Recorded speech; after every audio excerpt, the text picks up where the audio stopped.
புளியங்குடியில் ரம்ஜான் சிறப்பு தொழுகை, ஆயிரக்கணக்கான இஸ்லாமியர்கள் பங்கேற்பு. புளியங்குடி இஸ்லாமியர்களின் முக்கிய பண்டிகையான ரம்ஜான் பெருநாள் இன்று சனிக்கிழமை தமிழகம் முழுவதும் உற்சாகமாக கொண்டாடப்பட்டு வருகிறது. இதனை முன்னிட்டு தென்காசி மாவட்டம் புளியங்குடியில் தமிழ்நாடு தவ்ஹீத் ஜமாத் TNTJ மேற்கு கிளை சார்பாக சிறப்பு தொழுகை நடைபெற்றது. தொழுகை விவரங்கள். இடம்: புளியங்குடி மேற்கு கிளை பள்ளிவாசல் திடல். நேரம்: இன்று காலை 6:50 மணி. பங்கேற்பு: இந்த சிறப்பு தொழுகையில் 1000த்திற்கும் மேற்பட்ட இஸ்லாமிய ஆண்கள் மற்றும் பெண்கள் கலந்து கொண்டு இறைவனை வழிபட்டனர். முக்கிய அம்சங்கள். இந்த நிகழ்வு தமிழ்நாடு தவ்ஹீத் ஜமாஅத்தின் மாவட்ட மற்றும் கிளை நிர்வாகிகள் முன்னிலையில் மிகச்சிறப்பாக ஒருங்கிணைக்கப்பட்டது.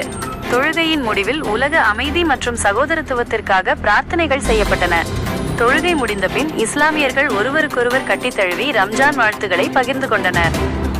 இந்த செய்தியை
இன்னொரு மிக முக்கியமான ஒரு தகவலை நான் உங்களிடத்தில் இந்த பெருநாள் முறையில் பதிவு செய்ய விரும்புகிறேன். என்ன? அல்லாஹ் நமக்கு என்ன சொன்னாலும் அந்த காரியத்தை கடைபிடிப்பது. அல்லாஹ் விட்டால் எதை நமக்கு செய்ய வேண்டாம் என்று சொன்னாலும் அந்த காரியத்தை விட்டு விலகி இருப்பது. இதுதான் இறைவனுடைய அடையாளம்.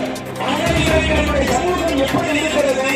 குறிப்பாக இந்த ரமலானிலேயே ஒரு 5 நாட்களுக்கு முன்னாடி நடக்கும் ஒரு நிகழ்வு சமூக வலைதளங்களிலே நீங்கள் பார்த்திருக்கலாம், பத்திரிகையிலே நீங்கள் செய்தியாக பார்த்திருக்கலாம்.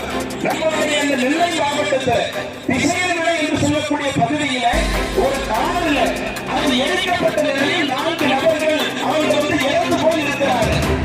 யாரு என்ன யாரு என்று துப்பு துளக்குகிற பொழுது அந்த 4 நபர்களும்